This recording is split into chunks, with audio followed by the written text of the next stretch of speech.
crypto is a scourge. It's not something that you want in your society. It has no utility. It's just pure speculation. Remember, there's no balance sheet to crypto. There's no financial statements. Every single crime you can conceive of is easier to do now because of crypto.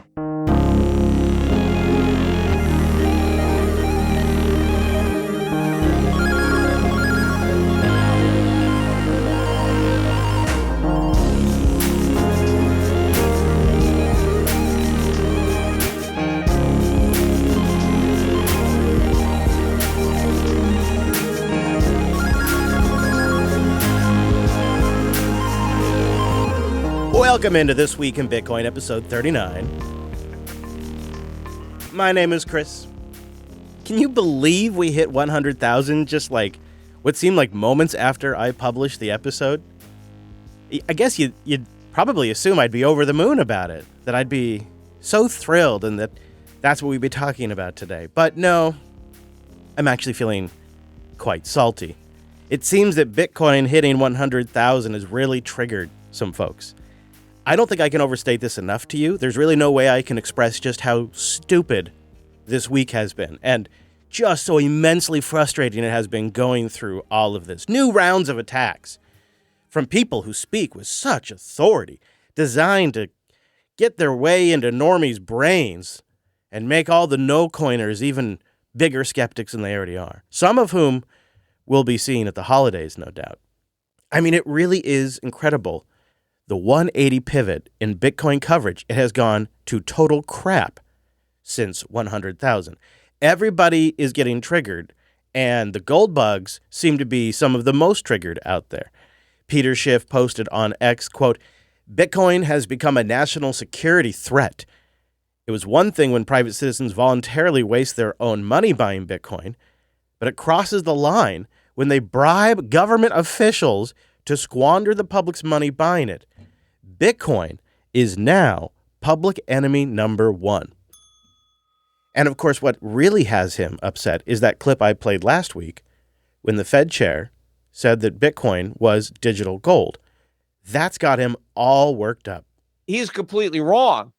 But this is also helping to power Bitcoin, having the chairman of the Fed basically bless this. Plus, because Bitcoin is now being, part of the U.S., right? It's part of Trump's plan to make America great again, is to make Bitcoin greater again.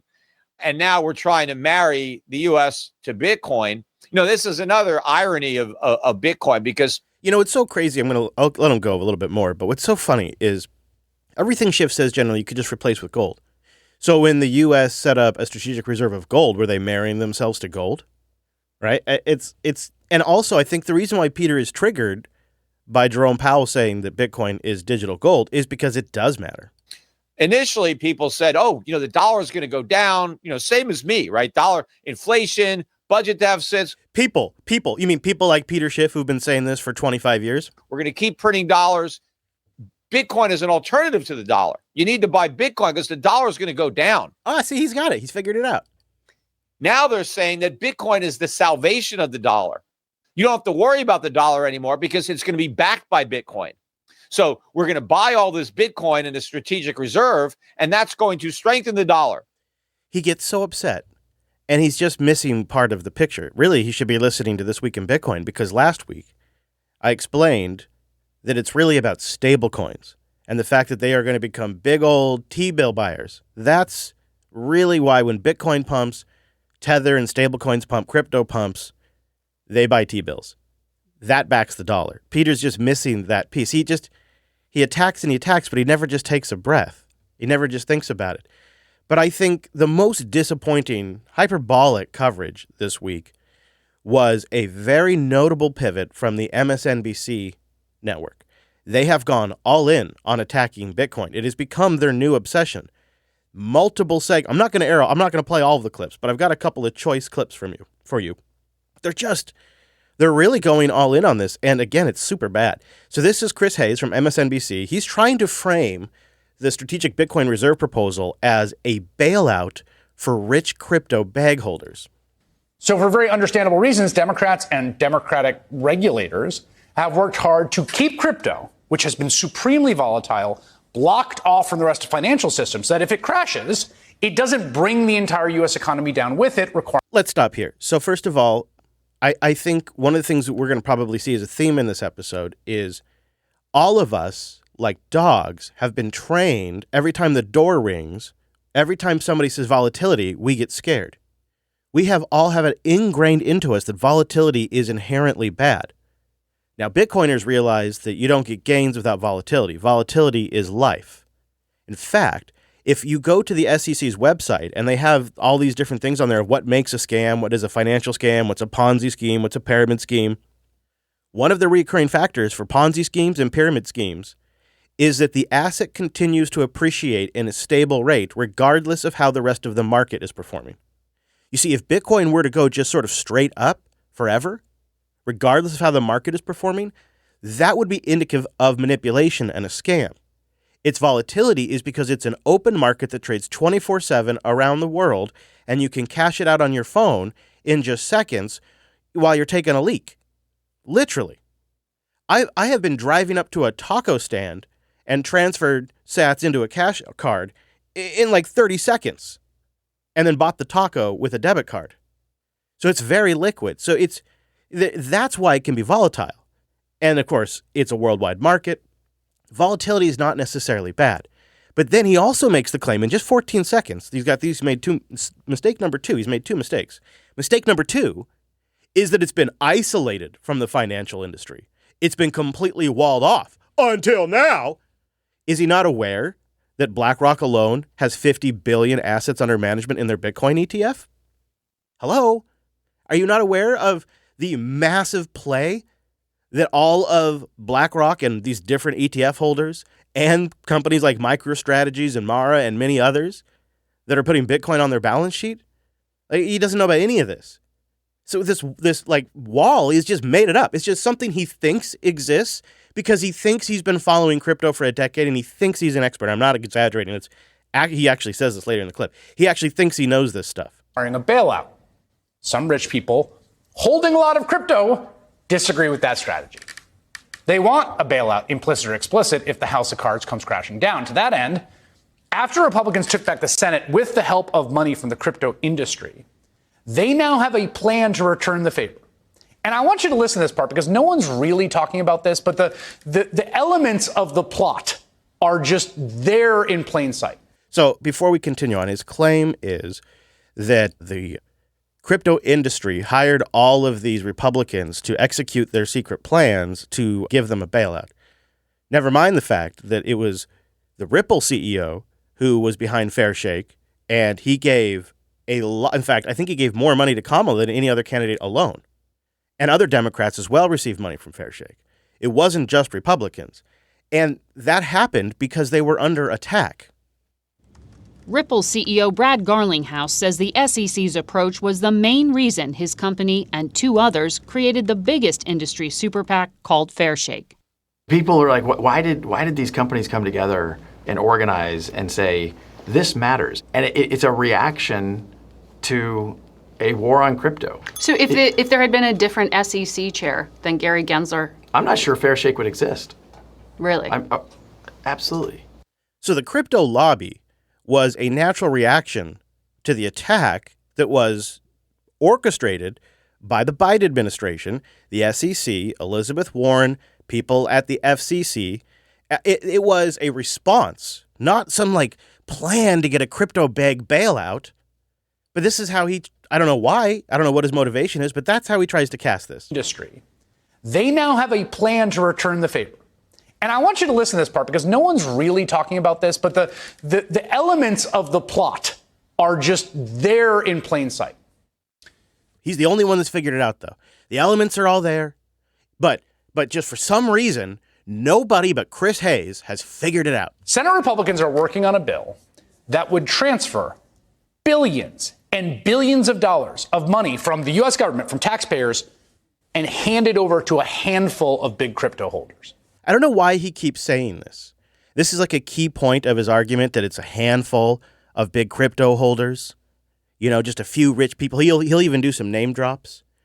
I just referenced the distribution ownership like last episode, almost 60% of the Bitcoin supply is held by individual plebs with small balances, distributed amongst the people.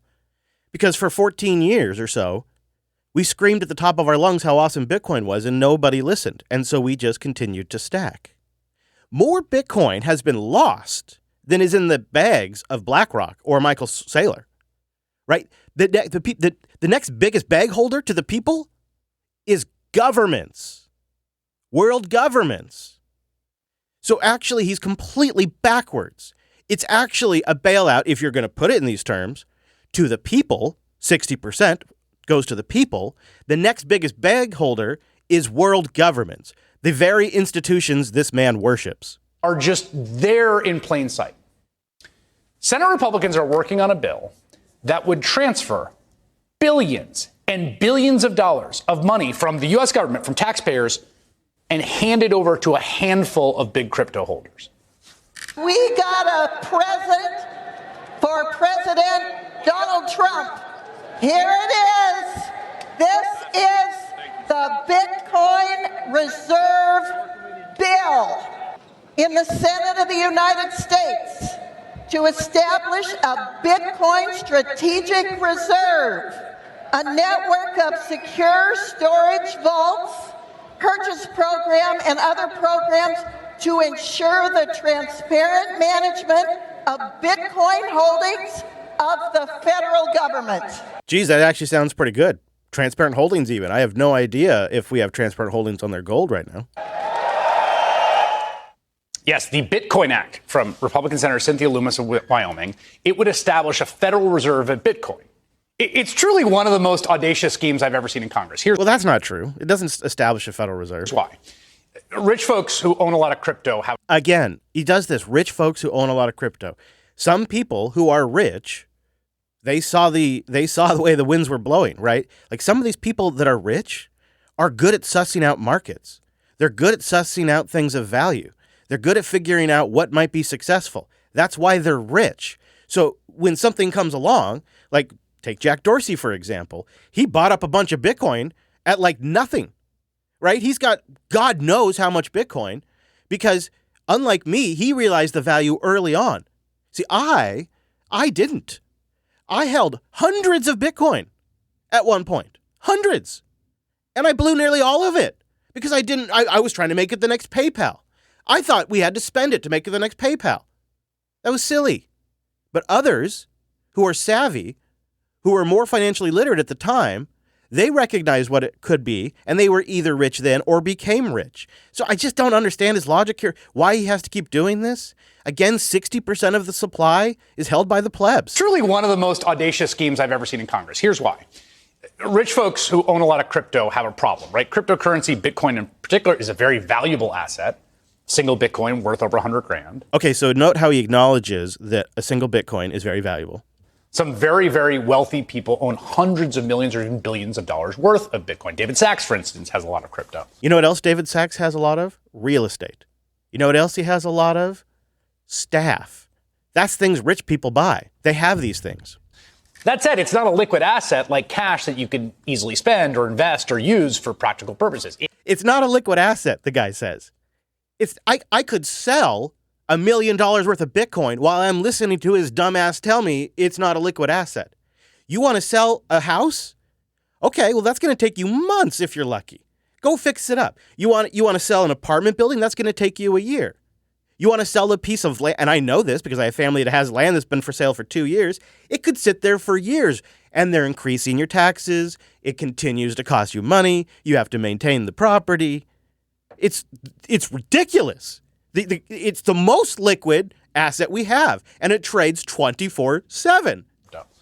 That said, it's not a liquid asset like cash that you can easily spend or invest or use for practical purposes. It has no practical use really outside of a few gimmicks, and it's very useful for criminal cartels. So store value, I guess, is a gimmick. Hard money, I guess, is a gimmick. Decentralization, I guess, is a gimmick. No third-party risk like sovereign nation or corporation, I guess, is a gimmick. The ability to hold your own coins, I guess, is a gimmick. And the first truly digitally scarce asset. I guess that's a gimmick, this guy says. All that's a gimmick. Oh, and then, by the way, he throws in the cybercrime thing, which, of course, he has no idea, but we'll get to that later. It has no practical use really outside of a few gimmicks, and it's very useful for criminal cartels. So if you're an investor, you're sitting on this speculative asset. You can't actually do anything with it, but it's worth a lot of money. What's more, if you try to sell it all off, right, to get rid of it. I love the logical loop here of it's an asset that's worth a lot of money, but you can't do anything with it, and it's not worth anything. Speculative asset. You can't actually do anything with it, but it's worth a lot of money. What's more, if you try to sell it all off, right, to get rid of it, the hordes of Bitcoin on the exchanges, that's going to flood the market and tank the price. They always say this. Even though if you watch Bitcoin, you'll see massive liquidation events.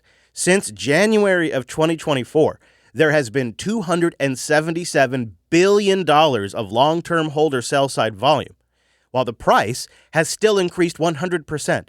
Do you hear what I am saying?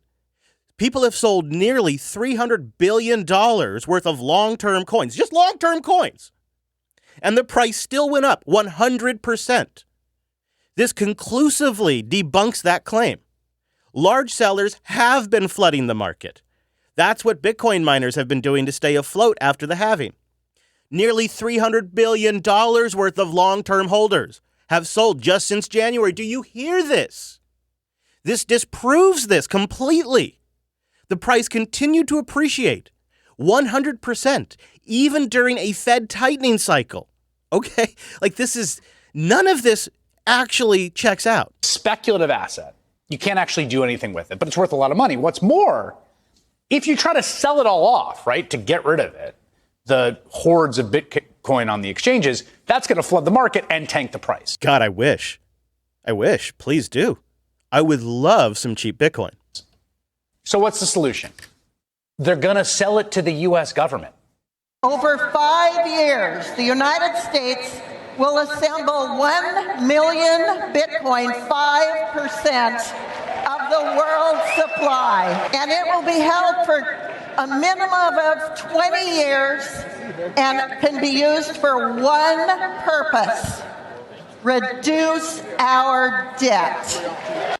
Now, it's so funny. This is exact opposite of the reality. Bitcoin doesn't need the U.S. government. The U.S. government needs Bitcoin because the very politicians that he has been championing for the last decade have just ran up the debt at an unbelievable, unconceivable, ununderstandable rate. And now we are up against a wall with a ticking time bomb and a shooting squad and a nuclear bomb and a laser pointed at our forehead all at the same time. And so we need really creative solutions. And they don't seem to get how serious the situation is. And so the idea that Bitcoin needs a bailout from the U.S. government is opposite thinking. The U.S. government needs Bitcoin. They need the price appreciation of Bitcoin. Reduce our debt. You can't pay the debt down in Bitcoin. Does nobody understand how assets work? That's like saying, well, you can't pay the debt down with real estate. Well, no crap. But if I own a bunch of real estate, I could sell that at one point and then pay the debt down with cash, couldn't I? Like if I'm in debt on a credit card, I don't just hand them the real estate. I sell the real estate, then I make the credit card payment. How is it not obvious? You see, it's like there's please do boosting because you can tell I'm really struggling with this. Why do they not see this? It's so obvious. There must be a motivated reason, but I cannot understand it. I just don't understand why they wouldn't be motivated to solve this problem. Bitcoin. Are you tracking this? Are you tracking what's being planned and announced in person here, right? The U.S. government handing billions of dollars into the pockets of rich crypto holders? And you see how insidious this is? This is designed to turn public opinion against the Bitcoin Strategic Reserve. Why? Why would they want that? But this is designed for normies to be listening to this, and the program they're getting right now is, oh man, these crypto degens, just like the Sam Bankman fraud guy. We're going to bail these guys out. We're just printing more money. It's going to wreck us even more. That's what he's trying to get you to conclude.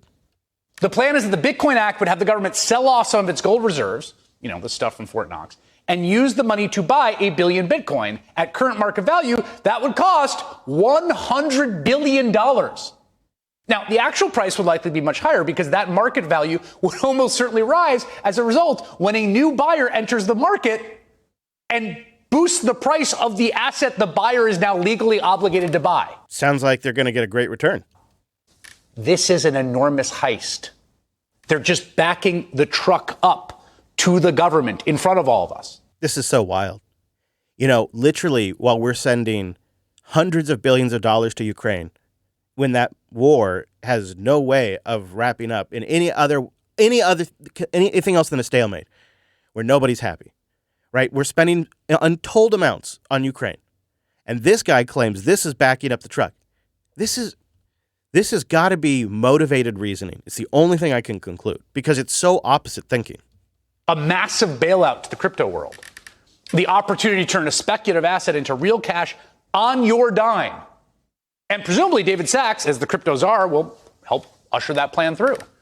And there is a real irony here. For a long time, as long as I've been covering crypto, which is over a decade, advocates have sold crypto as this libertarian project, right? We don't need government. We don't need banks. We don't need financial intermediaries. We don't need regulation. Here's Sachs himself making that point on a podcast 2 years ago. There is a huge risk of currency debasement when the government is in control, and particularly when you have the world's reserve currency.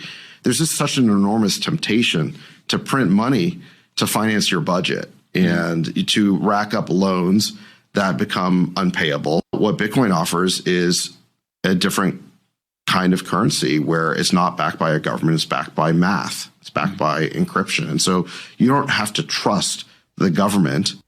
All of that lofty rhetoric goes right out the window, though, when Republicans decide they want the government to initiate a massive upward transfer of wealth. This is a cruel framing of this. This is very cruel. And I will note, over his shoulder, there's this cartoonish drawing of Trump holding Bitcoin with 100K over his head. It's purple. It's sort of like, second-gen AI image generation. Like the folks at MSNBC got like some sort of AI image generator like a while ago, and they haven't upgraded because it's not a very good AI image. And below it says, tap into Fort Knox. And bail out the crypto industry. Yeah, we're going to bail out the crypto industry, which is so desperately in need of a bailout. The crypto industry gets wiped out every time. The banks are the ones that get bailed out. The crypto industry has died, and what survives has gotten stronger. It almost feels cynical and intentional, because that wasn't the only wildly inaccurate coverage. There was also some horrible coverage that came out just yesterday, but I'm not going to play that entire clip because I only need to play a few seconds for you to understand how confused these news actors are on MSNBC, where she compares Haktua buyers to Bitcoiners, or calls Haktua coin buyers Bitcoiners. I'll let you decide. Well, I mean, there's no different than people investing in stocks or other illiquid assets. There really isn't. I mean, if people believe... Hold on a minute. Beneath that stock are companies that sell products that you can... Okay, ready? Let's give you the Haktua girl example. Let's start with hold on, before she goes further, the stock thing.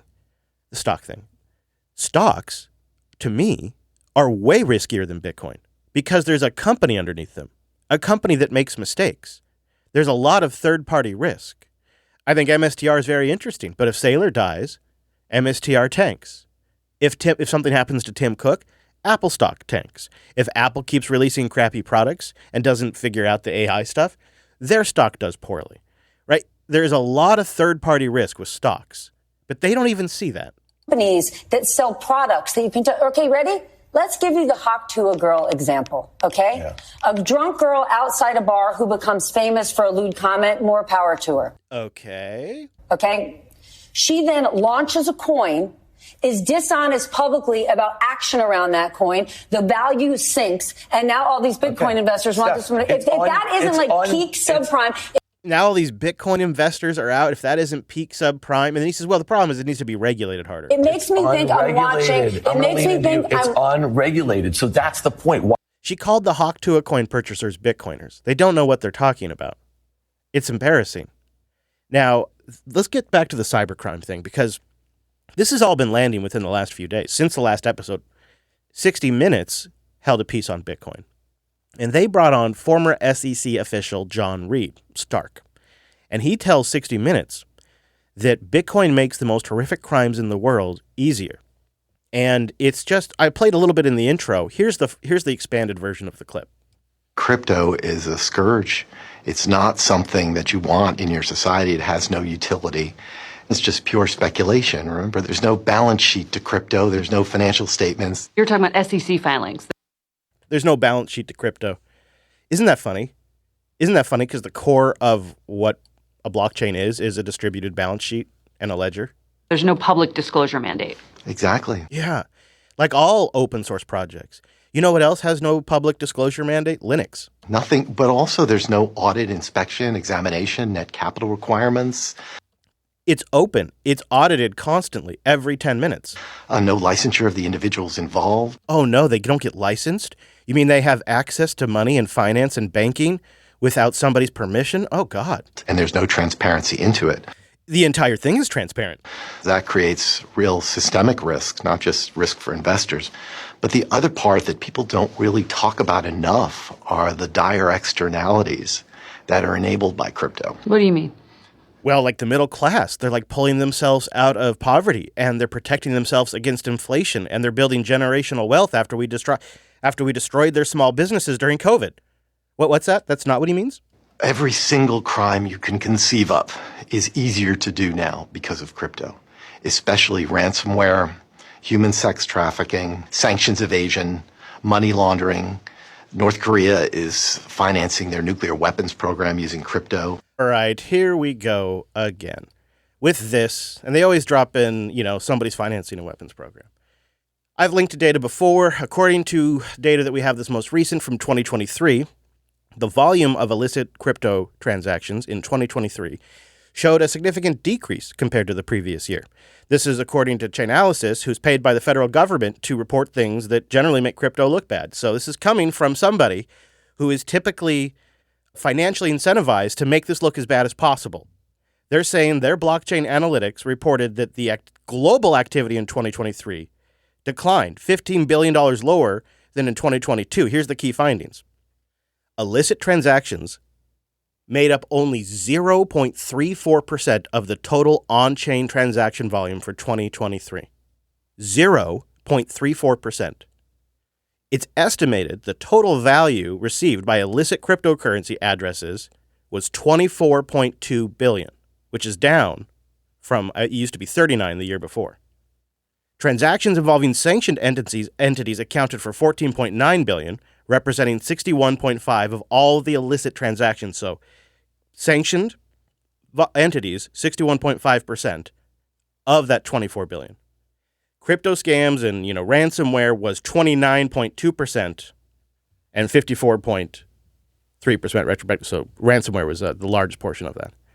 Stablecoins accounted for the majority of criminal transactions for the second consecutive year, aligning with recent increase in stablecoin share of all crypto activity. So the illicit activity for blockchain-based on-chain transactions, 0.34%. The majority of that is stablecoins, not Bitcoin. And according to the UN Office on Drugs and Crime, the estimated amount of money laundered globally in recent years is 2 to 5% of the entire global GDP. So $2 trillion in current U.S. dollars. The U.S. Treasury estimates about $300 billion is laundered annually in the United States alone. And guess what? That's using cash. So we have $300 billion illicit transactions just in the United States, $300 billion in illicit transactions just in the United States alone using cash. All of crypto worldwide is $24 billion. The two are not comparable. They are not comparable.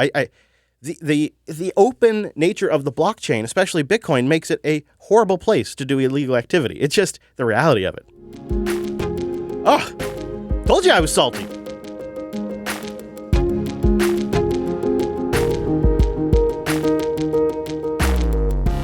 Well, the 100K attack continues by more FUD.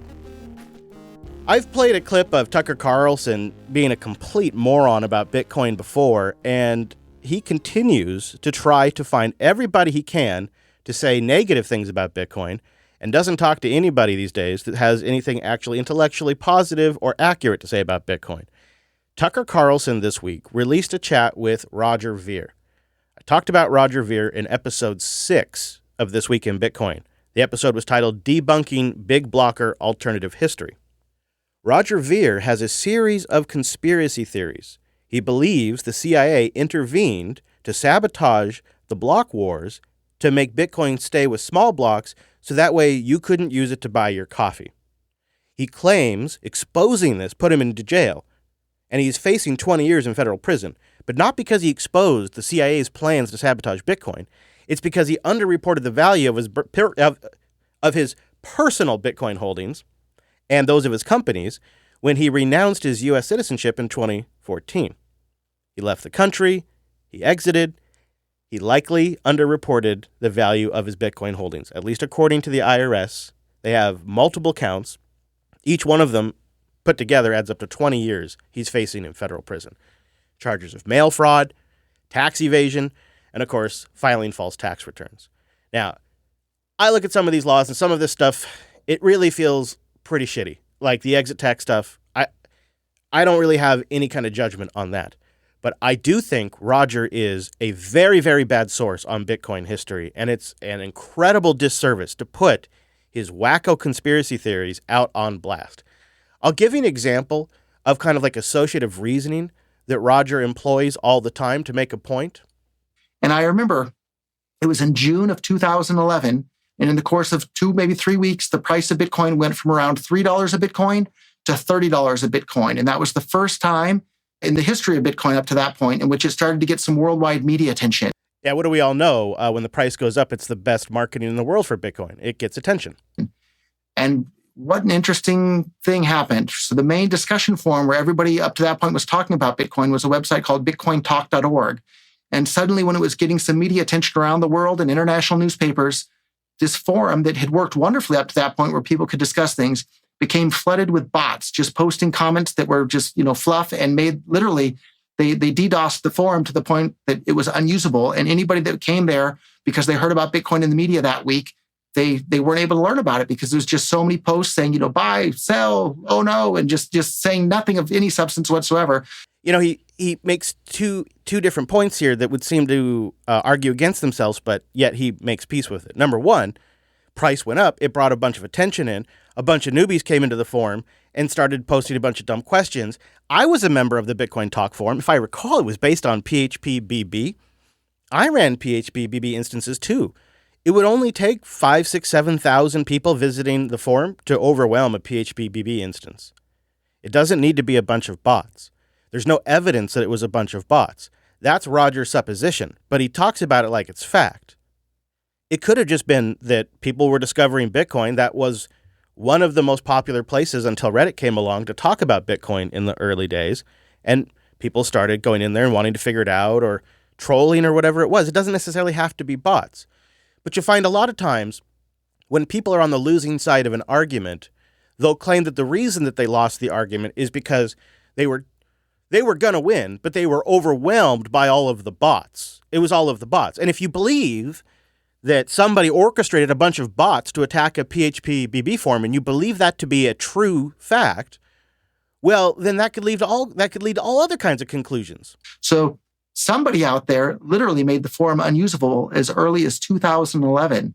And around that same time, we already know that the CIA was interested in Bitcoin because they're asking different Bitcoin developers to, hey, can you explain Bitcoin to us? So again, associations, right? So because the CIA had reached out and said, hey, can you come in and explain this Bitcoin thing to us? And that kind of freaks Satoshi out. Like, that's an older piece of history we've talked about before. That doesn't mean the CIA also created bots to DDoS Bitcoin talk. He's just associating those two things freely and speaking of, and of course, Tucker just nods along. What does Tucker know? Because they're asking different Bitcoin developers to, hey, can you explain Bitcoin to us? So way back when the vast majority of the world hadn't even heard of Bitcoin yet, the CIA was looking into it, and somebody was actively preventing it from spreading as quickly as it otherwise could have by shutting down the forum effectively when so many new people were coming to Bitcoin to learn about it for the first time. This is a reoccurring theme. Big Blocks and Roger would have won and would have been right if just the right information could have been shared.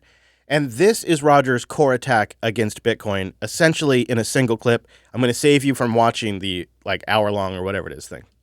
But then later, in I believe 2012, a person using the name John Dillon, who claimed to work for intelligence, spent more than $10,000. I forget the exact amount, but a significant sum of money to start producing propaganda to trick people into thinking that by keeping the blocks on Bitcoin small, it would make it more decentralized. I appreciate that Roger is trying to keep this simple for his audience, and so he's leaving out an incredible amount of detail. We go into that detail in episode 6, specifically around what he's talking about. He's framing that somebody came along, maybe they were associated with the government, maybe not, and had a feature proposal they were willing to fund. And then people agreed with that developer or that person requesting the feature and defended it in the forum. Roger is categorizing that as propaganda. And he never clarifies otherwise. He just completely comes out and says it's propaganda, as if Putin had directed it or something. Into thinking that by keeping the blocks on Bitcoin small, it would make it more decentralized. And literally the exact opposite of the truth, the exact opposite of the way Satoshi Nakamoto, the creator of Bitcoin, designed it and promoted it, and the exact opposite of the way that people were using it. And no, in his opinion, right? The exact opposite of the way people are using it. I just told you I was using it because I thought it should be another PayPal. I thought it should be a means of buying coffee every day. I don't necessarily think that anymore, at least not yet. I think first we have price discovery and we have store of value to get through.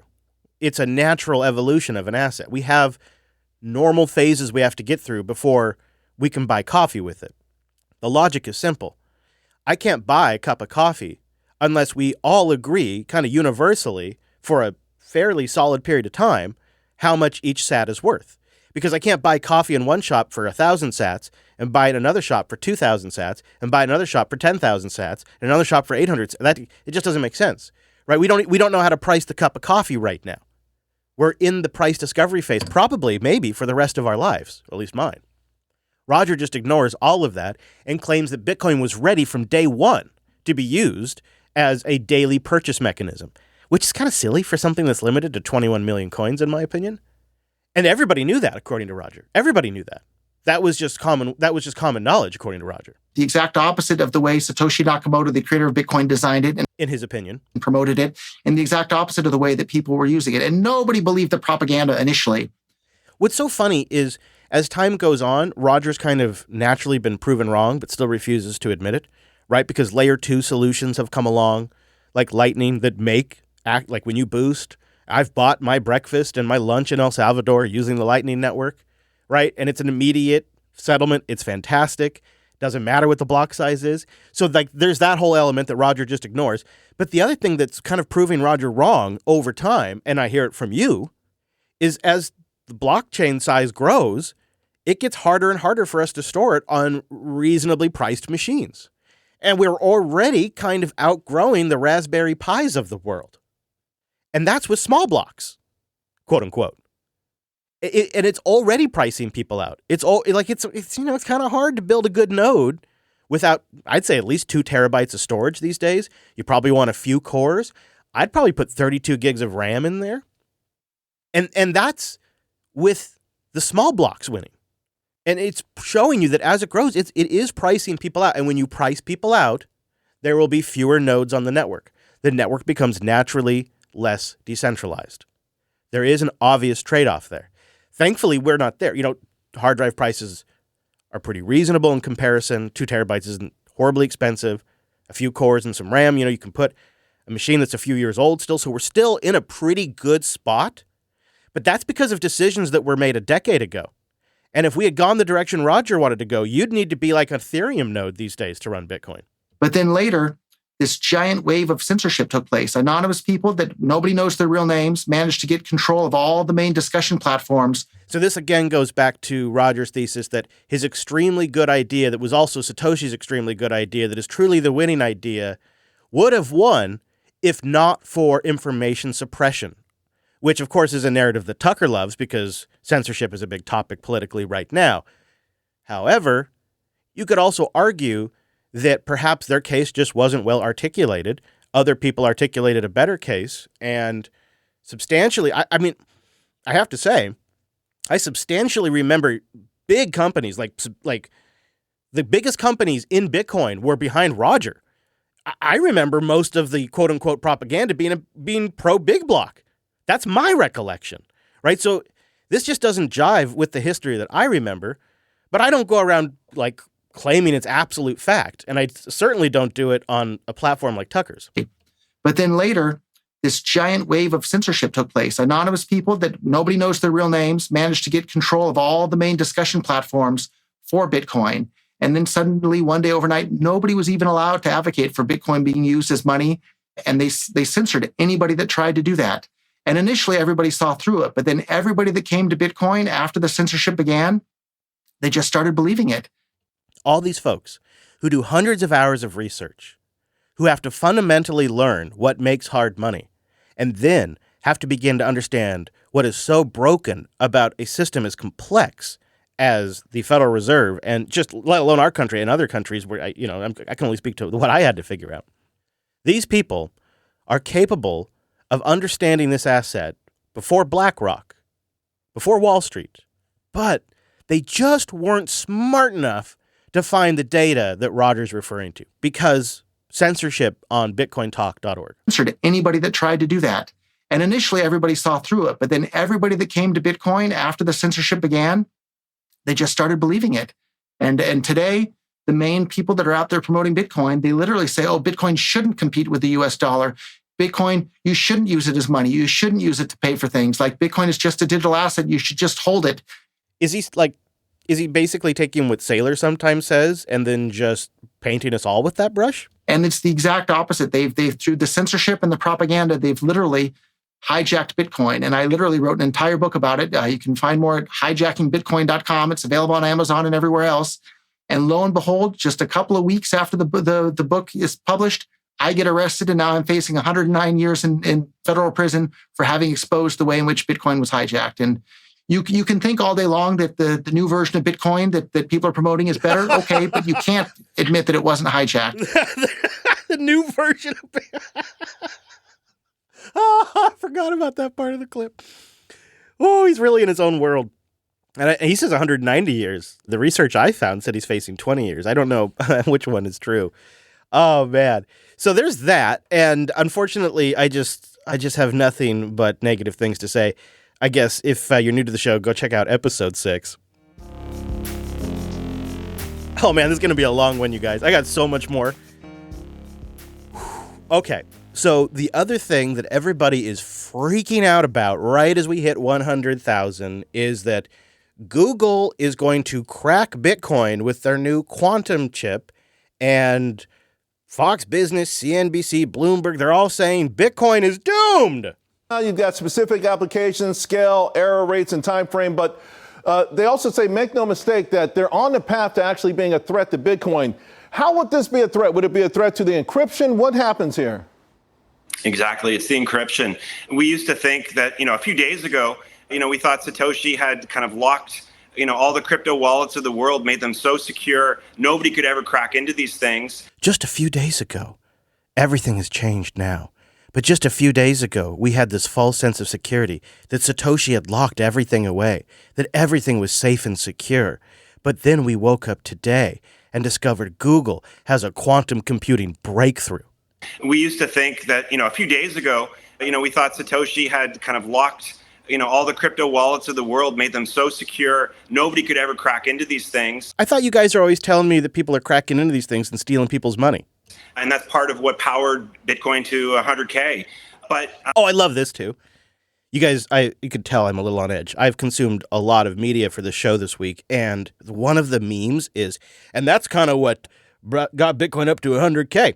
And it could be anything, like anything. They'll say anything, and that's what brought Bitcoin up to 100K. And they just throw it in there now. The world made them so secure, nobody could ever crack into these things. And that's part of what powered Bitcoin to 100K. But the power of quantum computing is that, yes, it is actually theoretically possible that in the future, these quantum computers will be able to hack into all the crypto wallets. Not just that, and access, if that wasn't bad enough, think about all the governments with sensitive data, all the companies, all the banks with sensitive data. The state of the art right now is RSA technology. These mathematical formulas could be, solved, instantaneously, and all of that data access. So it's a big threat. And the fact that Google just dropped this chip out of the blue yesterday, it sort of signals that this world is moving much faster than we expected, and therefore we're going to have security in place to protect all this data and all these billions of Bitcoin around the world. It's taken 20 years of research to get to around 100 qubits. I think you start to get concerned about some of the encryption around Bitcoin around a few million qubits, and then you get really worried around like 100 million qubits. So if it took them 20 years to get to 100, and you want over 1 million to 100 million qubits to crack Bitcoin, how long is that going to take? And how does this actually work? They probably first get to 30 qubits, then maybe they get to 50, maybe they then get to 100. Oh, okay, so that's where they're at now. Big breakthrough, right? Oh, it's a big deal. It just happened overnight, this guy says. It just happened overnight. Well, what's next? Do we get to 200 qubits? Do we get to 100? Is it 150? We don't really know how this grows, but it probably doesn't get to 1 million for a very, very long time. It probably doesn't get to 10 million for much longer, if ever. And there will be signs, because things that are easier to crack than Bitcoin will get cracked. They'll start, banks, people's bank accounts, other forms of weaker encryption that are employed by governments. Those types of things will start getting cracked long before Bitcoin gets cracked. But the reality is, you don't need to worry about this at all. First of all, this has come up many times before, and the Bitcoin core team has already worked through prototypes to solve for this. So we have rough versions of quantum-proof encryption today, and we likely have a long time to figure out how to make it work great. And it's not just me saying that. Bitcoin core dev, who we've played on the show before, Gloria Zhao, was on Natalie Bertel's podcast, Coin Stories, and Natalie asked her about the quantum computing risk. This was quite a while ago. Natalie, to her credit, was early on this. Can you talk about any threats that exist with AI? Some people are worried that these ultra powerful machine learning computers can kind of crack Bitcoin. Is that possible? I'm not too worried about the AI kind of angle to this. I don't think AI is very well suited for these kinds of problems if you're trying to break SHA-256. I think people sometimes worry about quantum computers, and I think that concern is maybe a little bit more interesting on this timescale of 30 to 50 years, not like tomorrow. But there are people thinking about this. If people were more concerned, you would see more about it. My understanding is quantum wise, because you're thinking of the threat as the 30 to 50 year kind of scale. And there's a lot of active research being done. Every year it gets a lot better. And so I've heard of kind of quantum secure signature schemes being kind of POC'd for Bitcoin, where they're yeah, we can do it, but the signature size is going to be 1,000 something bytes. We were talking about block space, right? That kind of sucks. And if this is only going to be applicable 20 to 30 years or 30 to 50 years from now, we can benefit from another 20 years worth of research to make this a lot more optimized and a lot more usable and suitable for our use case. All I'm trying to say is the concerns that you've voiced and that, are probably coming from somewhere. People think about them, but they have a very practical and thoughtful approach to how to deal with those kinds of concerns.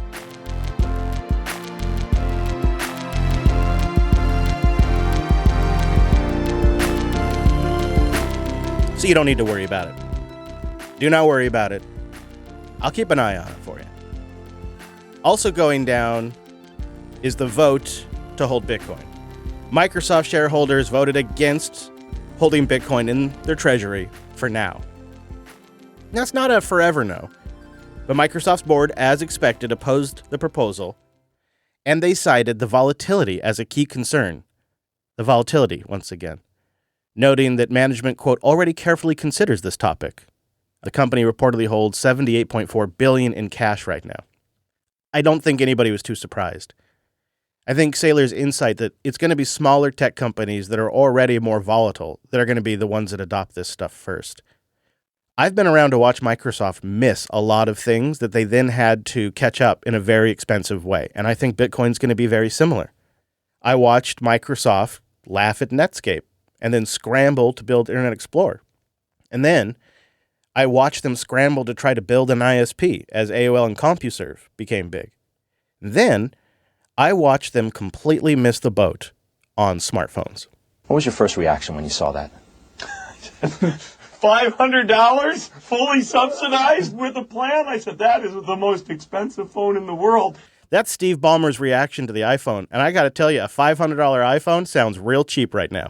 And it doesn't appeal to business customers because it doesn't have a keyboard, which makes it not a very good email machine.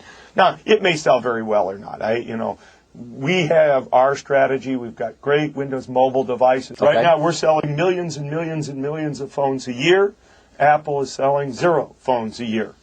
In 6 months, they'll have the most expensive phone by far ever in the marketplace. And let's see, what's the expression? Let's see how the competition goes. Yeah, let's see. Let's see how it goes for Microsoft. I have a sense that other companies will do it ahead of them, and they'll start kicking Microsoft's ass in terms of performance. And then maybe later on, companies like Microsoft, Apple, and Amazon may buy Bitcoin because Amazon shareholders have submitted a request for the $2.3 trillion company to explore adding Bitcoin to Amazon's treasury. And here's what the shareholders know. And I've tracked down the group behind this, and I'm doing some investigation. It is the same group that proposed the Microsoft, I guess, Bitcoin proposal to the board. It is the same folks that now have done one for Amazon. And I have been kind of doing some reading into them so far. No red flags yet, but I'll share more later on. In their proposal, this is a quote, they note, though Bitcoin is currently a volatile asset, as Amazon stock has been at times throughout its history, zing, corporations have a responsibility to maximize shareholder value over the long term as well as the short term. Diversifying the balance sheet by including some Bitcoin solves this problem without taking on too much volatility. Again, volatility. They go on to say, at a minimum, Amazon should evaluate the benefits of holding some, even just 5% of its assets in Bitcoin. I don't know if I have a date. I think I read somewhere that's mid-April that this would be going to a vote, but don't hold me to that because I couldn't confirm that. I will see. I think they're going to keep trying. It feels like they're shooting too high, in my opinion. I think there's a lot of other companies out there, especially companies that are similar to MicroStrategy, that were just stagnant for a long time. These companies like Microsoft and Amazon, they don't think they need Bitcoin right now. They've got AI. They're going to ride the AI wave. So I just don't think it's going to happen. But I would like you to boost it and tell me what company they should pitch it at, because I think there are companies out there that would be a good fit.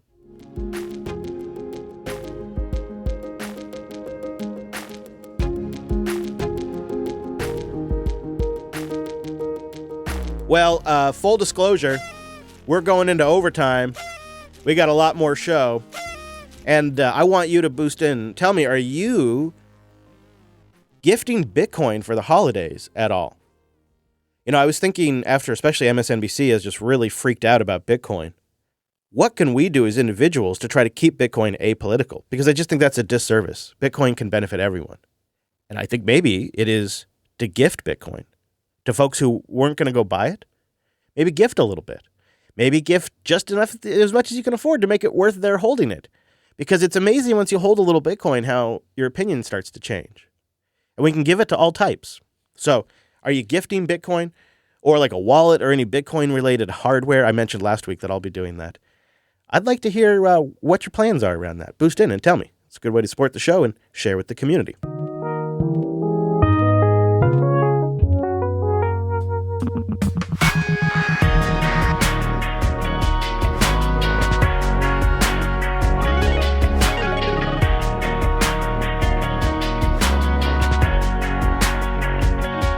All right, well, coming up, your boost, a quick macro update, huge updates you need to hear about in general in the community, the state of the network, and a Chad-level final clip. This is a huge, oversized show.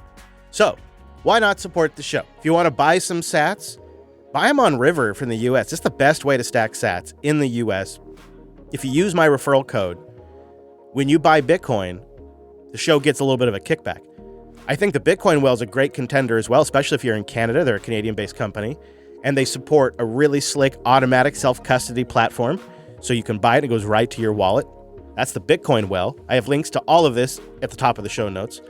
If you're ready to spend your Bitcoin, like maybe you want to get an Amazon gift card to buy something for the holidays, Lots of companies, hundreds of companies, they have gift cards. TheBitcoinCompany.com, promo code Jupiter, or use my link. You get some sats, the show gets some extra sats. If you want to stack sats by paying your bills, that's the Fold card. I got a link to that. And if you want to get access to some of your Bitcoin value without selling it, my recommendation right now is Salt Lending. And I have a link to that in the show notes as well.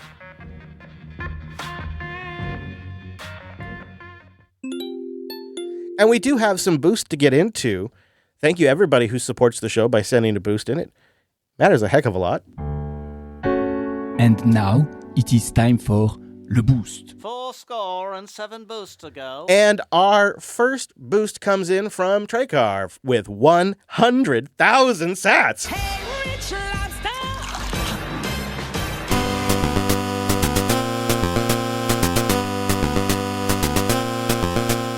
Thank you very much, sir. It says, always happy to see the latest TWIB drop. Cheers from an expat in Tokyo. Wow, that's amazing. Hello, Tokyo out there. Okay, so, by the way, it's pronounced Drekar, like Trey.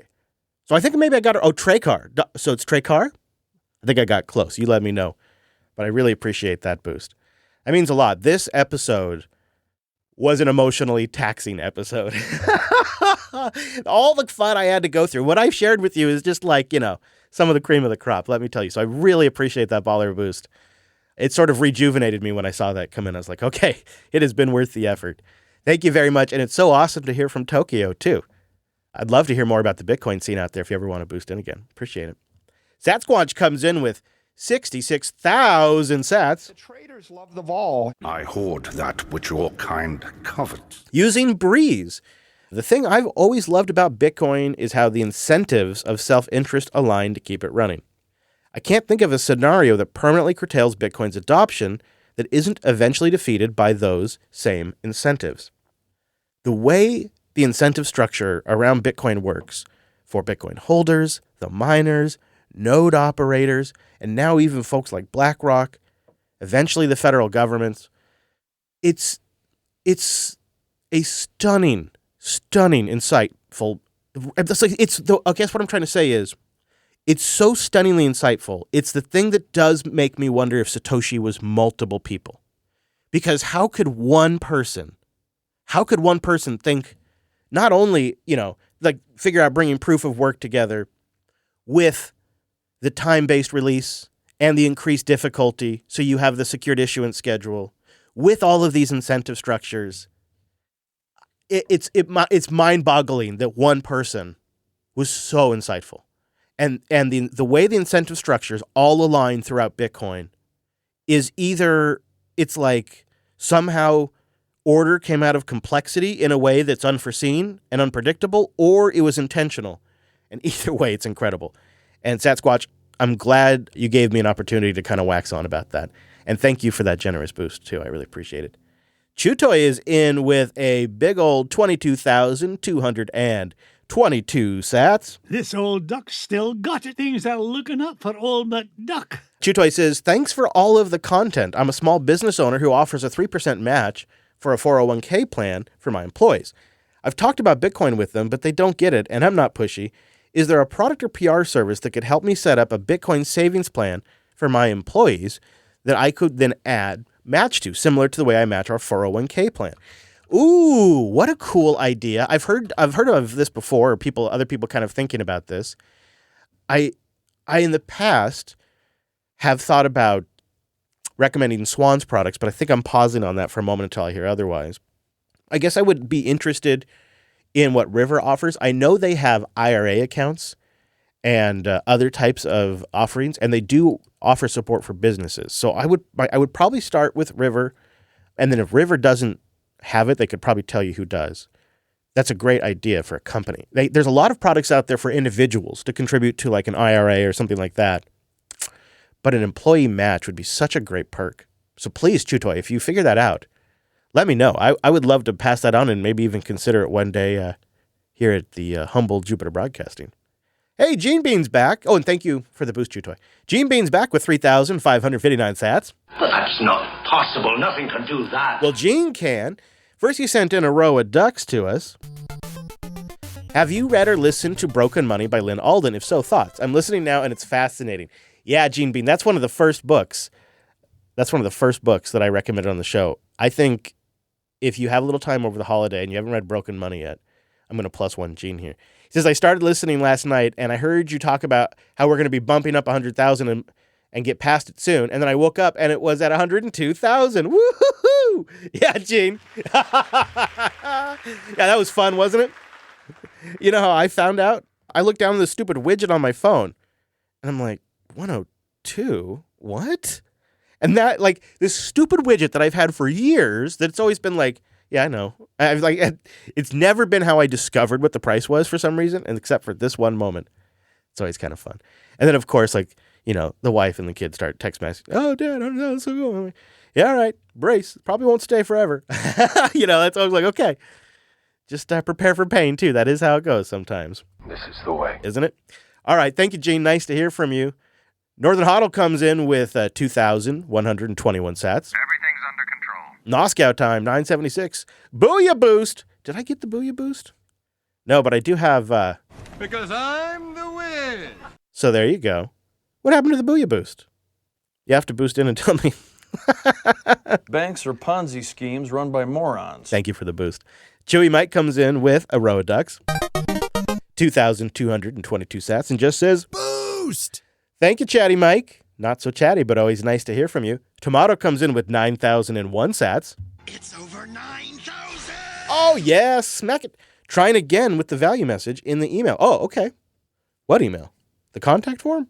I didn't get a message. I don't think. I'll have to make sure that's working. But thank you, Tomato. It's always great to hear from you. Stay safe, Tomato. Dexord comes in with 4,444 sats. Yeah, that's 2 rows of ducks. It's a big duck.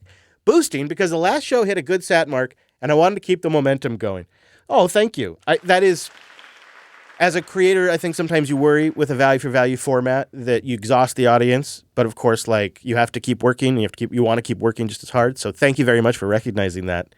It's incredible. I think that's part of why I want to just be as transparent as possible with you guys. And I tell you the amounts and all of that because I trust that you're smart and you figured it out, Dex. It's just great. It says you're a prominent figure in both Linux and the Bitcoin space. We need more episodes so Notebook LM uses your voice for Bitcoin topics. Yeah, it sure does for the Linux topics. You could try it. If you go to Notebook LM, go create a new topic, and for sources, give it nothing. You can go paste for sources and just tell it no. And then ask it to talk about, tell it a single host talking about open source and Linux and Btrfs. And you can say arguing with itself or something like that, and generate it a couple of times, and you'll get me. You'll get a really good version of me. You'll know if it's if it generates you like a 13-minute long podcast, it's just going to be the regular host. But if it generates you a couple of minute podcast, it's probably got my voice in it. It might start with their voice and then transition to my voice at some point in there. And it's as simple as that.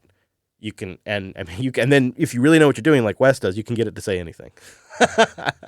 It's quite disturbing. Dex has another question. Since you're talking about solar farms mining Bitcoin, as a single node, does it make sense to join a pool?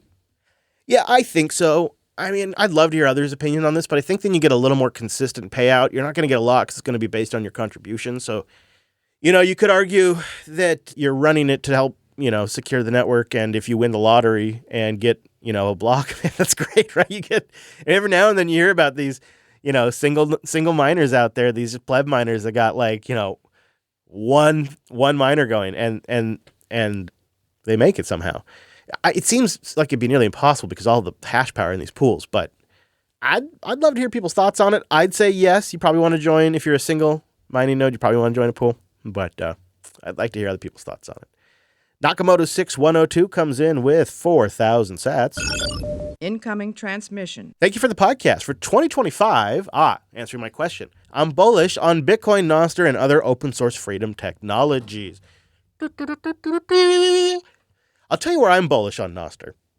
I'm bullish on Nostr getting adopted as kind of a comms layer, a distributed transmissions layer, a lot of like the technology like Nostr Wallet Connect. I think it solves a lot of problems in a lot of different spaces. And then when you zoom out, I think the public-private key has always been a fantastic way to prove identity, in different systems. But we've never had a solid web of trust exchange. But the social layer on top of Nostr gives us that. It gives us a way to naturally form a web of trust. And I love the idea, and I hope and pray that one day I'll be able to have a Nostr identity that I take across a lot of the applications I use. I'm sick and tired of having an account with every app and every app vendor, et cetera, et cetera. And it's such a pleasure when I jump into the Nostr ecosystem and I can just log in with my Nostr credentials to all this stuff. And it knows who I am. It has my profile picture. It's just such a nice user experience. And we need to see that adopted in other places. And I think people need to get over the whole social network aspect of it and look at it as a useful component of Nostr, but not as Nostr. And look at it as a source of open source protocols, means of communication, and a bunch of code that has a bunch of really talented people, some of whom now are getting financed by OpenSats and others, and are going to continue to produce code and continue to produce stuff that is useful. And it's open source, and it should be looked at to solve other problems as well. That's my rant. Thank you, Nakamoto, for coming in with that. I agree. I'm bullish on those things, too. Ace Ackerman's here with a row of tugs. Oh, man. I was getting worked up again. I don't think Bitcoin is in competition with the US dollar because its use case is more of a store of value and less of a means of exchange. A Black Swan event could be a reveal that exchange does not hold the Bitcoin they claim to have. And I could see something like that happening. You're saying like with Coinbase? Yeah, that would be a major, major scandal. I am not as worried about that as others. You know, the incentives kind of line up for maybe a little bit of games there, but inevitably all these players, you know, the scarcity is a good thing for them. And I think when you look at like Coinbase and the banks that are using Coinbase, that's a very serious relationship. That's how, you know, people end up dead when they mess around with that kind of stuff. Thank you for the boost. The immunologist comes in with Rodux. Some humble support for a great show. If I would have listened earlier and got more Bitcoin than my strike sats I use for boosting, I'd be very happy now. Boost more, he'd say too. Yeah, he said I would too. You know, I have two approaches. I think strike is fantastic for boosting sats. And then I have, you know, I think there's other ways to strategically save Bitcoin. Like I mentioned River and Bitcoin. Well, one of the things I like about River, and this is, again, I have no relationship with them. They don't pay me. Unless you go buy some Bitcoin, I don't. The show just, you know, the show gets some sats. They have a pretty decent interest savings account. And so if you end up with a little bit of cash, you get it a pretty, and it's interest paid out like a 3.7 or 3.8% in Bitcoin. So you put your cash in the River savings account and you get interest in Bitcoin. But I like it because then you have cash that is earning some interest, probably barely staying above inflation. We'll get to that. But it's available if you want to buy a dip. And I think that's a nice combination of strategically buying Bitcoin, holding it there for a while, and then moving it out over Lightning. I go through Liquid before I go to my hardware wallet. But for sats that I am boosting or zapping on Nostr, sending to value for value music artists, I use transcribe.fm for transcriptions. All of that, I'm paying sats from what I generally top off with Strike about once every couple of months, and I just then shoot it over to my spending Lightning wallet, which for me is my Alby Hub. And that works really well. So that's like the Alby Hub is for spending, and then I have my cold storage for savings, and I hope the accounting works out because the ones I buy on Strike, I essentially end up spending nearly immediately. So there's not really any loss or gains typically in there. We'll see. I'm sure if something crazy like, you know, I discover otherwise, I'll share it on the show. But I love your thoughts, immunologist. Thanks for sharing those. Silver Chick's here with a row of ducks, 2,222 sats. Heck yeah, look at all these ducks. Silver Chick says, thanks for the Breeze recommendation, sent with Breeze. I love how simple it is to boost. In a future episode, a deep dive on hardware wallet options would be helpful.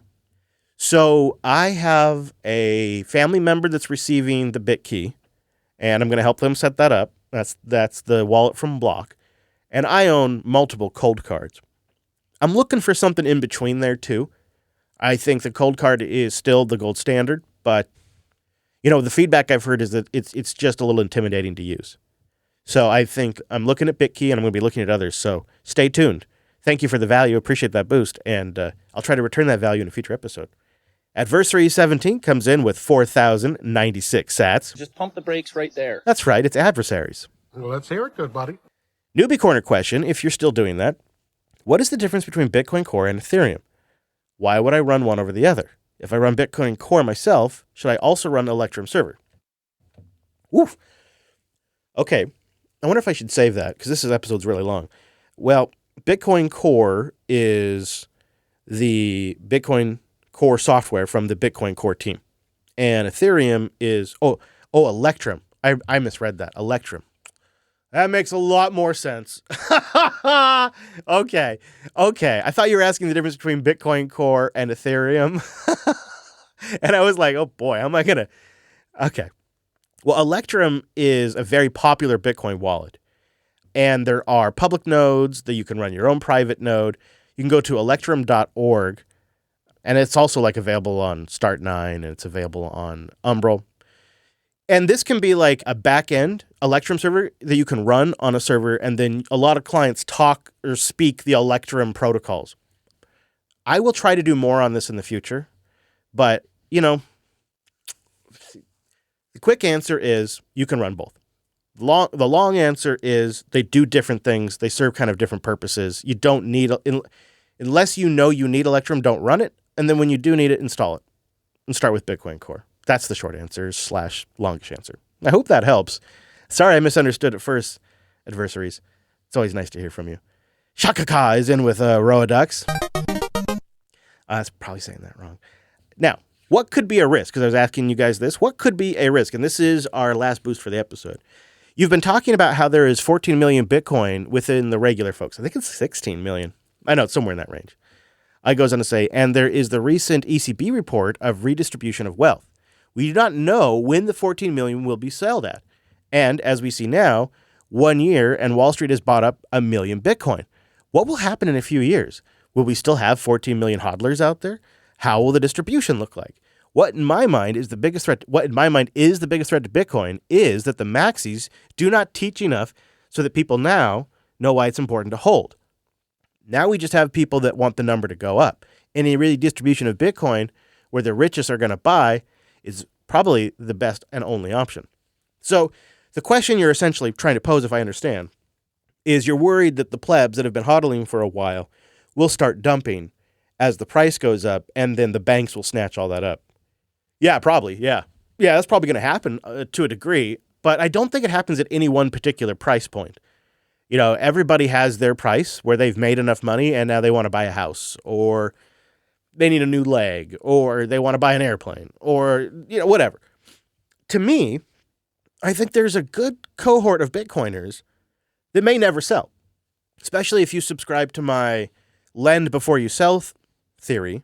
And also, what are you selling for? What are you buying? You're going to get cash.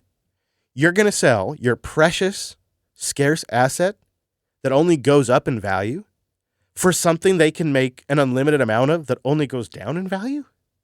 There's just some people that are not going to make that trade. Ever. I don't want to sell my Bitcoin ever. Not, maybe there'd be some sort of emergency. Or maybe I get margin called.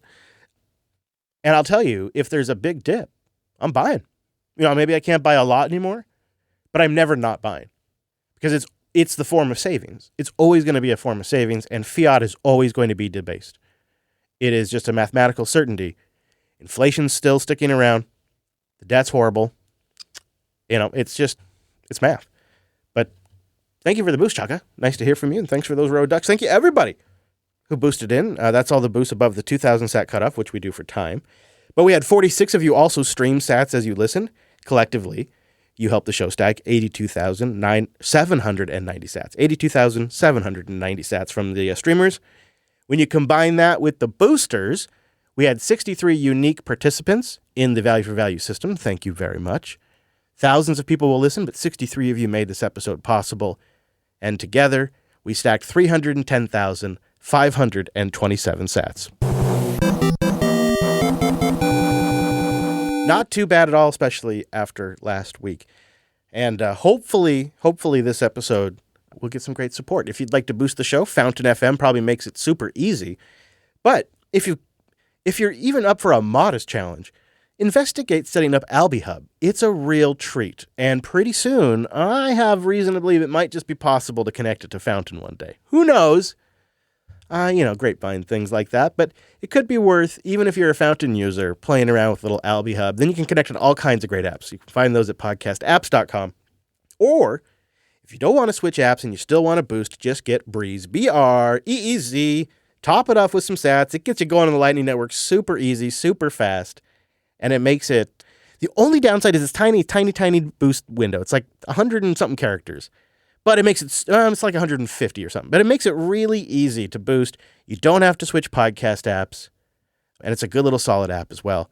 And it also ends up being a great Lightning wallet for other things too, besides just boosting the show. So that's B-R-E-E-Z.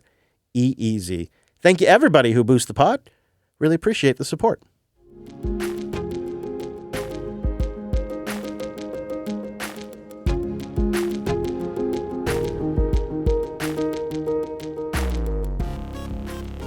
November CPI coming in just as expected. The core reading up 3.3% on a year-over-year basis. Joining us right now is former Fed Governor Rick Mishkin. He's now a professor at Columbia University. Rick, it's great to see you. I'll ask you, first of all, just the basic question. You look at this number, you put yourself in Jay Powell's brain / the rest of the Fed, and you think to yourself what? So I think there's going to be really interesting discussion at the upcoming FOMC meeting. That these numbers are coming in as people expected, but they're not great numbers. And you see a stalling in this path down to 2%. And it is true that from a point of view of the real interest rate, which is the interest rates adjusted for inflation, which is what really does affect the economy, there's some restrictive policy here. However, we're in a situation where there's other elements of the financial markets that are very buoyant, particularly the stock market. So there's really a situation here where the Fed may not really be restrictive enough given the numbers. So they sort of don't want to surprise people, so that it's likely they're going to cut at this meeting. But on the other hand, I think there's going to be a lot of discussion going on about whether, in fact, that the numbers are not coming in as good as they'd like them to. They don't want to get stalled at 3% and not be on a path to the 2% target. And so the likelihood of them actually having to pause in terms of cutting rate is now getting a lot higher. Yeah, so probably not this next one, but perhaps after that. So we're at 2.7%, increasing 0.3% on the month. And the CPI, which excludes food and energy costs, was at 3.3%, up 0.3% itself monthly. Now, nobody's really panicking. The market isn't reacting. You heard Andy there on the beginning of that. It's what we expected. We expected things to tick up to 2.7%. Their target is 2%. And if that hits 3, I think that's going to be a pretty big mental shift for the Fed and the market. And I wouldn't be surprised if the tightening has to pause for a while. I don't know. I could be wrong on that, but it just feels like the right move. I know I've kind of hinted this before by the Fed would be to actually pause and hold here for a bit. Inflation is definitely not whipped. So we hit 100,000, huh? That pretty good. Felt good for a bit there. But we haven't seemed to stay there very long. Right now, as I record, we're back above 100 again. But the thing that is hard to wrap your head around is the way markets tend to work. They're a bit paradoxical. The most bullish assets are often the most longed, making them the most flushed, and that makes them hard to push higher. Meanwhile, less bullish assets like long interest can pump easily. So that's why you'll see meme coins pump real easy. And they're often the most shorted. So short squeezes create sudden but temporary price spikes, and you'll see them pump and then crash. And the thing is there's over 1,000 global exchanges. They're all offering perpetual contracts on these assets. They run 24/7. They're essentially unregulated casinos. And they offer stupid, attractive, cheap leverage. So then that lures the degens in to bet on price direction. Then the exchanges, they can manipulate the price because they have big books by buying or selling to flush those people out. Suppresses the price, the wealth moves from the gamblers to the house, and they just rinse and repeat until they can't do it anymore. Remember that little bomb last week that Tom Lee dropped? Logical level, I would imagine. Yeah, I think some of this could be, there's a lot of folks who don't want Bitcoin over 100,000, and some of it may be the exchanges themselves are concerned because there is a pretty low supply of Bitcoin available over the counter. So you have a supply shortage And if some of it may be... So you have a supply shortage. The exchanges, they're doing their moves. The banks, they're doing their moves to just try to flush people out, keep the Bitcoin cheap as long as possible.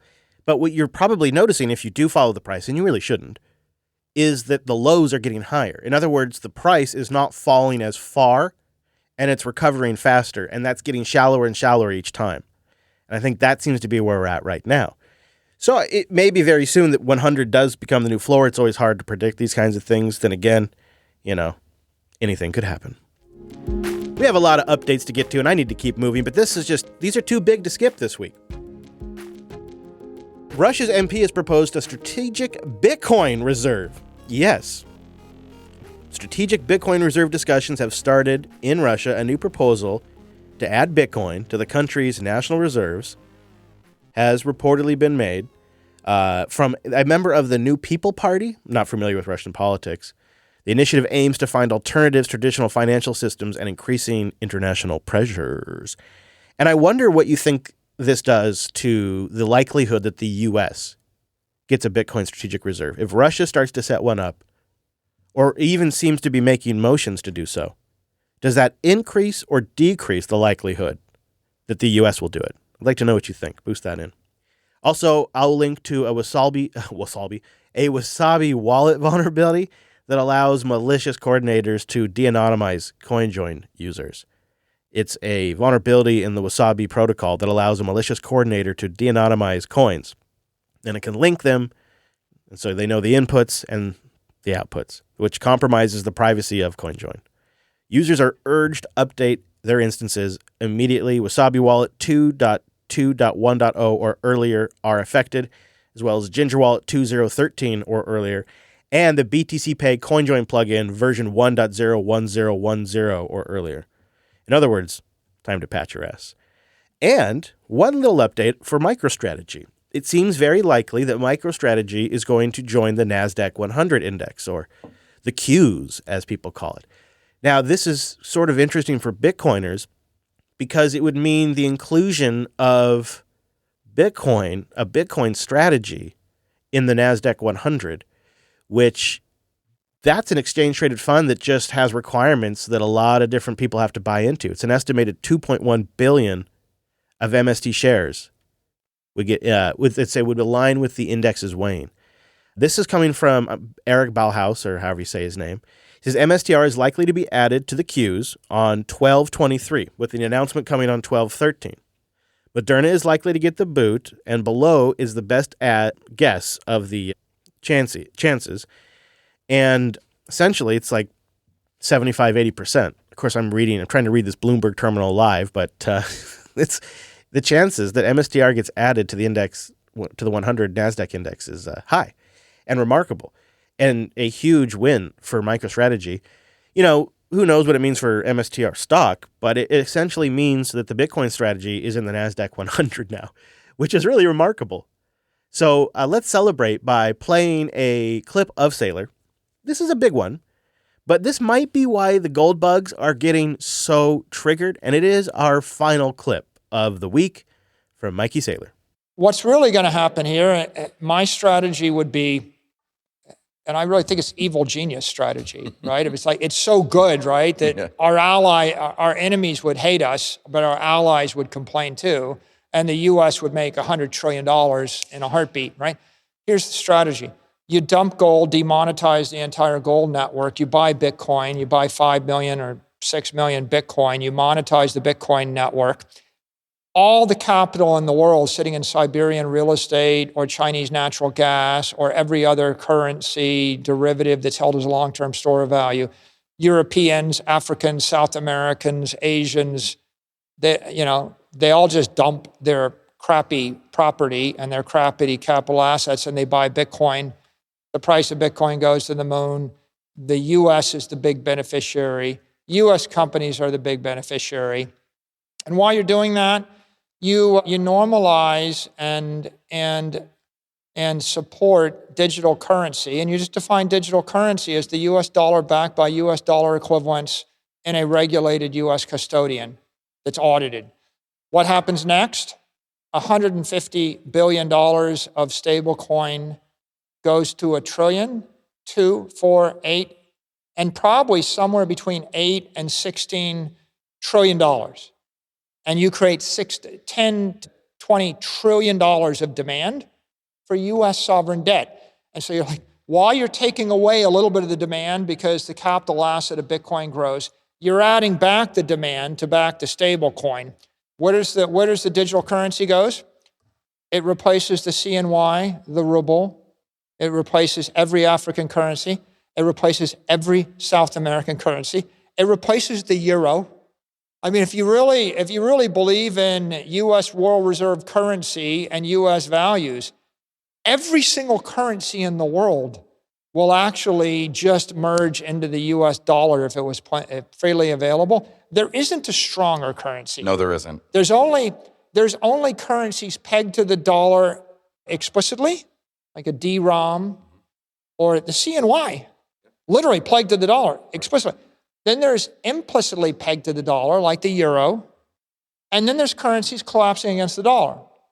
And so what were we on, after World War II, during World War I? We're on the dollar standard. After World War I, the dollar standard. Treaty of Genoa, the dollar standard. Bretton Woods, the dollar standard.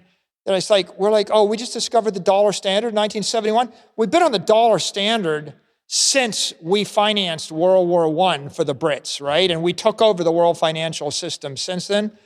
You want to stay on the dollar standard? You really need to release $10 trillion of digital currency, and then you'll be on the dollar standard.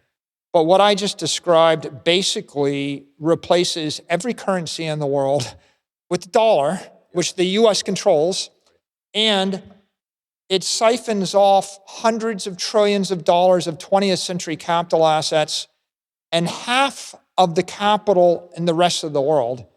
And 75% of the capital of our enemies gets siphoned into Bitcoin.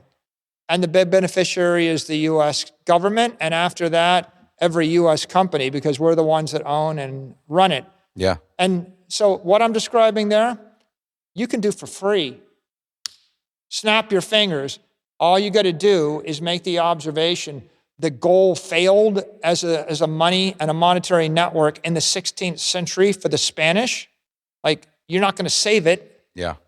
And given the fact it's failed, let's just eliminate the fiction, demonetize it, go to digital gold, sell the past, own the future. Easy.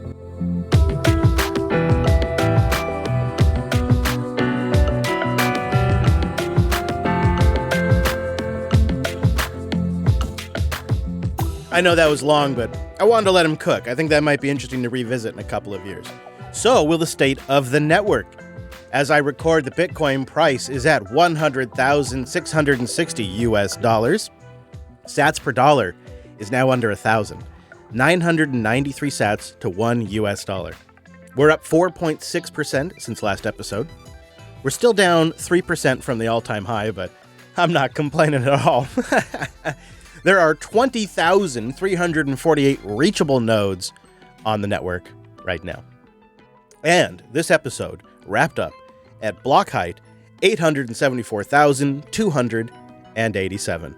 My friends, the state of the Bitcoin network is very strong. Thank you so much for joining me on this long episode. If you liked it, let me know. Shoot a boost in and tell me what you thought. If it was too long, I'd like to hear that too. Links to what I talked about are at thisweekinbitcoin.show. Go check it out. There's lots of stuff over there. Some stuff that doesn't even make it into the show. And please consider sharing the show with somebody who might be Bitcoin curious. There's a lot going on, especially a lot of FUD.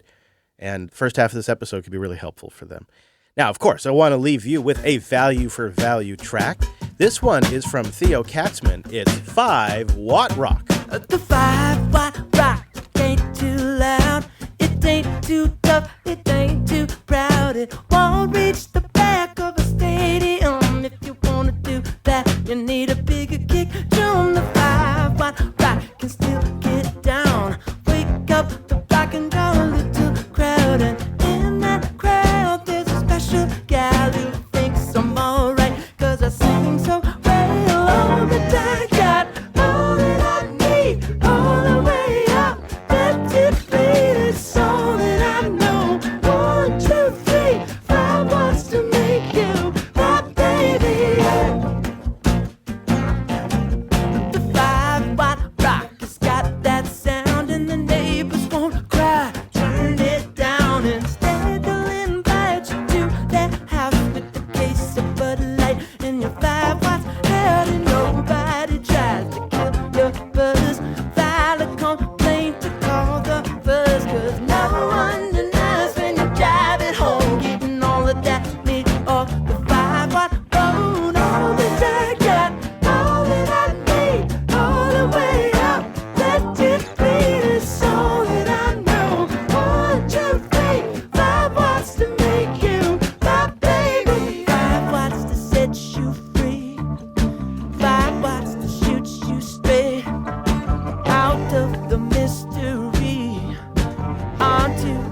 faster.